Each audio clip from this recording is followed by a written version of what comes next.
2025년 5월 13일 3년후 연구소 비트코인 시장 분석입니다. 미국과 중국의 관세 협상이 상당히 좋은 결과를 내면서 비트코인 추가 상승 기대감이 매우 컸었던 하루였는데요. 비트코인 가격은 많은 투자자들이 기대했던 대로 움직이지 않았죠. 어제 미국 주식시장 3대 지수는 적게는 2% 후반, 그리고 많게는 4% 넘게 급등하는 모습을 보였습니다. 하지만 비트코인 가격은 오히려 1% 넘게 하락 마감하는 모습을 보였죠. 단순히 이 선반영, 후반영의 문제라고 좀 보기는 어려울 것 같고요. 비트코인 가격이 한때 마이너스 3% 수준, 그러니까 10만 한 700달러 정도까지 밀렸었다는 것을 좀 주목할 필요가 있을 것 같습니다. 아무래도 이제 시간대로 보면 하락의 원인은 10일 밤 11시부터 있었던 트럼프 대통령의 기자회견이라고 보는 것이 맞을 것 같습니다. 네, 지난 방송에서 미중 관세 협상의 가장 중요한 포인트가 중국이 향후에 소비국가로 체질 개선을 얼마나 적극적으로 얼마나 빠르게 하느냐에 달려있다라는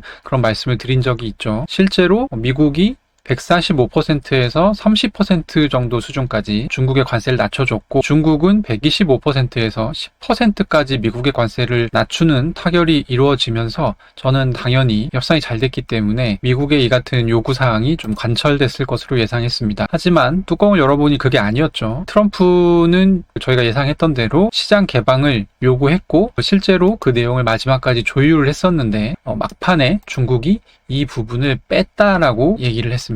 트럼프 대통령이 기자회견에서 이제 직접 이 같은 내용을 얘기를 하면서 사실은 좀 뭐랄까 그동안과 좀 다른 모습이었어요. 트럼프 대통령이 화가 났는데 화가 나면 이 사람은 행동을 하는 사람인데 그 중국과의 협상을 깨거나 그러지 않았거든요. 중국은 비관세 장벽을, 비장벽 관세라고 썼네요.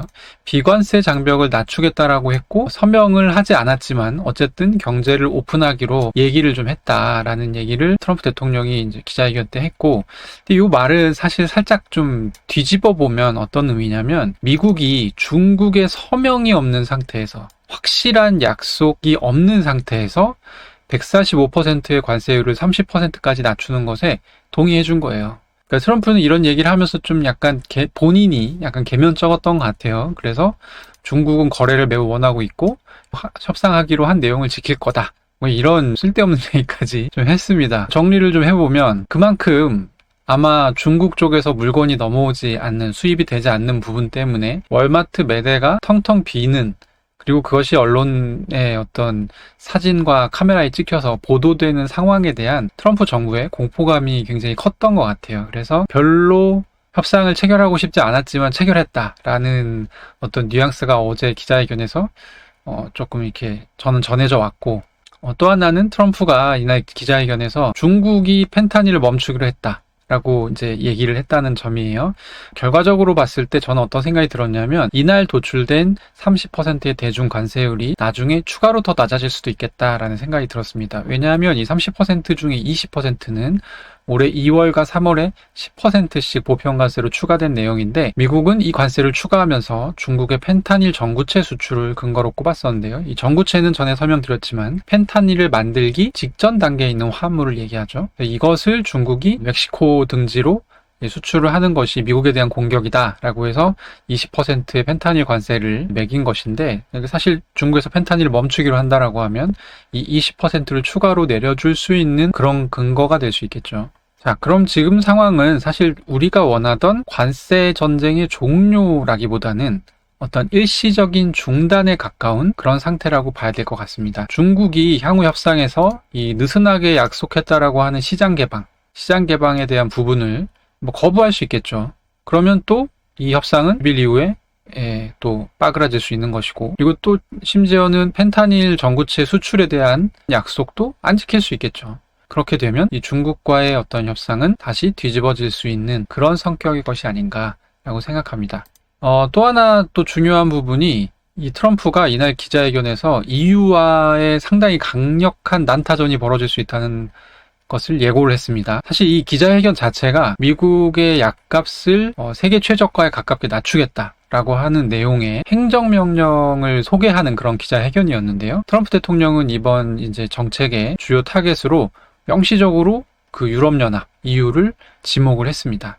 보시면 이게 워딩을 제가 그대로 받아 적은 건데, 미국인이 유방암 치료제 한 병 살 때는 16,000달러가 든다. 또 호주에서는 6분의 1이고 스웨덴에서는 심지어 가격이 10분의 1이다. 천식약은 미국에서는 500달러인데 영국에서는 40달러도 안 된다. 이거보다 비싼 것도 많고 오젬픽 같은 경우 최근 핫한 약이죠. 미국에서 10배 가격이 더 비싸다라고 하면서 근데 이게 듣고 있으면 약간 빨려들어요. 왜냐하면 저는 이렇게 미국의 약값이 비싼지 몰랐어요. 미국 국민들은 지금까지 OECD 평균의 2.78배, 그리고 브랜드 약 같은 경우는 평균 4배 이상 비싼 가격의 약을 사 먹고 있었다고 해요. 근데 이렇게 차이가 나는 이유가 딴 게 아니고 다른 선진국들은 보험 체계나 이런 것들을 이용해서 약값을 정할 때 정부가 나서서 제약사하고 협상을 한다고 합니다. 근데 지금 미국은 그런 부분들이 굉장히 취약하거든요. 어떻게 보면 자기들이 자초해서 약값을 많이 내고 있는 그런 상황인데, 어쨌든 트럼프 대통령은 어제 뭐라 했냐면 EU의 약값 후려치기가 가장 심하고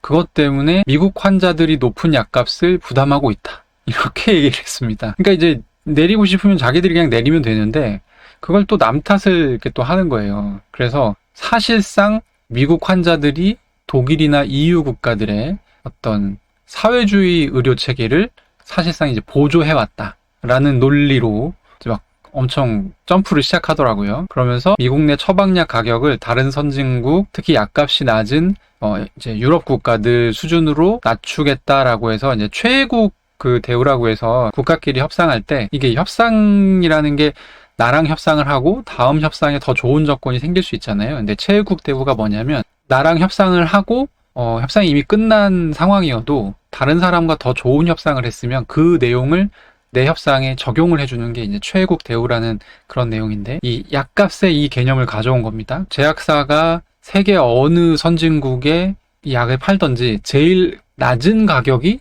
미국의 가격이다, 이렇게 이제 얘기하는 거죠.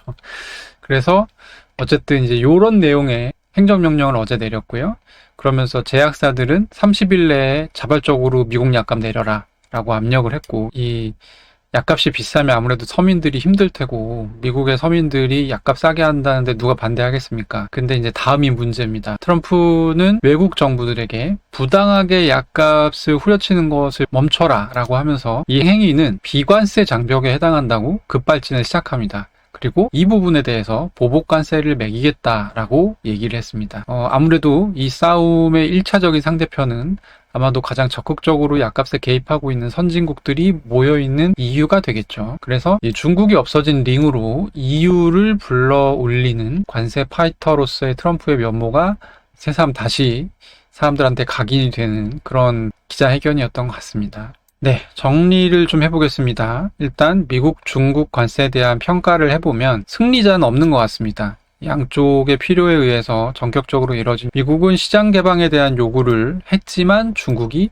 막판에 거절을 했죠. 그럼에도 미국은 협상 결렬을 시키지 못했다. 그러니까 중국도 급하지만 미국도 상당히 지금 중국 쪽의 수입 물품을 받아야 되는 상황이다 라는 것을 좀 확인이 됐고요. 그러면은 이제 관세 전쟁은 일단락됐나? 아닙니다. 베센트 같은 경우는 무슨 얘기를 했냐면 지나가는 식으로 다음 중국과의 협상 시점이 언제냐라고 이제 기자가 물어보니까 몇 주 후나 몇 달 후가 될 것이다 라고 얘기를 했어요. 사실 이제 중국이 굉장히 중요한 나라이고 이번 유예 결정이 고작 90일 적용이죠. 그리고 하워드 루트닉 상무장관 같은 경우는 중국과의 협상을 마무리하기 위해서는 굉장히 많은 만남이 필요하다는 얘기를 했거든요. 그럼에도 불구하고 다음 협상 시점이 몇 주 후나 몇 달 후라는 거는 이 입장 차이가 실질적으로 좁히기가 쉽지 않다라는 걸 이 사람이 알고 있는 것 같아요. 제 생각에는. 그래서 이런 얘기가 나오지 않았나 싶습니다. 다음 관세 전쟁의 그 전장이 어디가 될 거냐? 아까 얘기했던 대로 EU가 될 가능성이 굉장히 높습니다. 트럼프가 며칠 전부터 얘기했었던 그 세상을 경천동지하게 만들 그 빅띵이 있다라고 했는데 그게 이제 바로 어제 발표했던 의약품 가격 떨어뜨리기였고요. 실제로 미국의 약값이 많으면 10%에서 90%까지 내릴 수 있다라고 하니까 미국 사람들한테는 정말 좀 큰 의미가 있는 그런 이제 행정명령이겠죠. 근데 어쨌든 EU 등 외국 정부가 약값을 인위적으로 낮게 책정하는 관행을 불공정으로 규정을 하고 이런 류의 약값 후려치기에 대해서 보복관세를 책정할, 진짜 이 논리가 너무 신박한 것 같아요. 그래서 보복관세를 책정할 가능성이 좀 높아진 상황입니다. 당연히 EU는 이것을 받아들일 수 없겠죠. 그래서 이 정책, 의약품 가격 떨어뜨리기 정책 자체가 관세 전쟁을 통해서 약값을 낮추고 미국 내 유권자들에게 지지를 확보하는 전략인데, 제가 생각할 때는 트럼프는 이 버릇을 버리지 못합니다. 그래서 앞으로도 이 방식을 계속 추구할 것 같아요. 그러면 세계의 어떤 글로벌 경제는 계속 새로운 관세 전쟁과 맞닥뜨리게 되겠죠. 중국과도 섹터 관세 등을 통해서 제가 볼 때는 추가적인 어떤 전장을 마련할 가능성이 높을 것 같습니다. 그러니까 일단 90일 유예를 해놓고 아마 그 기간 동안에 또 엄청 재고를 막 수입을 하겠죠. 그 다음에 결국에는 다시 재차 전쟁을 벌이는 그런 그림도 가능할 것 같습니다. 어쨌든 어제 이 관세 전쟁에 대한 종료 기대감이 급감하면서 비트코인 가격이 좀 떨어지는 양상을 보였고요. 당분간 비트코인 가격이 횡보하거나 또 이제 조정을 받을 가능성도 저는 좀 있을 것 같습니다. 그러니까 어제는 방송 때도 그렇고, 방송 때는 정말 앞으로 관세 전쟁이 좀 마무리되는 그런 국면으로 갈 수 있다라고 말씀을 드렸는데 결과적으로 틀렸죠. 그리고 이제 제가 별도 게시물도 올려가지고 막 이거 협상이 너무 잘 된 것 같다라고 얘기했는데, 이 내부 이 디테일한 부분을 까보니까 그게 아니다. 지금 아직 그런 생각을 하기에 좀 성급하다라고 결론 내릴 수 있을 것 같고요. 결국에는 이제 미국도 그렇고 중국도 그렇고 각자의 어떤 공급망 체인을 만들어야 될 겁니다. 궁극적으로는. 그러자면 이제 중국이 하던 역할을 해줄 나라가 미국에게는 필요할 거고, 중국에게는 미국이 하던 역할을 해줄 나라가 필요하겠죠. 그래서 서로 글로벌 자기 편 국가들을 만들기 위해서 아마 5, 6, 7월 이 관세가 유예되는 90일 동안 두 나라의 외교전이 상당히 좀 활발해질 듯 합니다. 이번 약값 후려치기 행정명령과 이게 함께했던 기자회견은 그동안 약간 느슨해진 시장과 투자자들에게 트럼프 정부의 본질이 무엇인지, 트럼프가 어떤 사람인지를 다시 한번 보여주는 그런 좋은 사례가 되지 않았나 하는 생각이 들고요. 아마 이후에 이제 섹터 관세를 통해서도 비슷한 플레이를 할 수 있을 것으로 예상이 되는데, 특히 써먹을 수 있는 섹터가 이렇게 많습니다. 그 중에 자동차 부품과 철강 알루미늄은 이미 이제 발효가 됐죠. 그리고 다음 타자로 유망한 것이 반도체 첨단 기술, 그리고 제약 헬스케어, 이 두 가지인데 아마 이것들도 곧 공개가 되리라고 생각합니다. 특히 반도체 같은 경우는 지금 거의 한 공개 예상 시기에서 3주가 지나가고 있죠. 그래서 이게 아마 곧 나오게 되면 또 시장에 악영향을 미치지 않을까라고 생각이 듭니다. 오늘 나올 지표를 짧게 좀 소개를 드리겠습니다. 잠시 후 밤에 4월 CPI가 발표가 되겠죠. 4월은 관세 영향으로 물가가 높지 않았을까 싶은데, 또 지금 월가 기업들의 어떤 예상치는 좀 낮은 수준입니다. 지난달에 이 헤드라인 물가 같은 경우는 2.4%가 나오고, 그리고 코어 물가, 이 근원 물가 같은 경우는 2.8%가 나왔거든요. 근데 이번에 이제 예상치가 지난달 나왔던 수준이랑 동일합니다. 근데 이제 4월 달에는 어쨌든 관세 영향이 조금 완전히는 아니지만 상당히 반영이 됐다라고 봐야겠죠. 4월 인플레이션에는. 그래서 요 정도를 지켜줄 수 있을지가 좀 애매하다고 저는 생각하는데, 어쨌든 좀 지켜보면 좋을 것 같습니다. 물가가 낮으면 금리 인하 기대감이 다시 점화될 가능성이 있기 때문에 당연히 비트코인 가격에는 좋을 것으로 예상이 되고요. 지금 현재 패드워치에서 집계되는 6월 FOMC에서의 금리 동결 확률은 88.4% 정도입니다. 네, 오늘의 분석은 여기까지입니다. 3년 후 연구소 구독과 좋아요, 그리고 많은 관심 부탁드립니다. 감사합니다.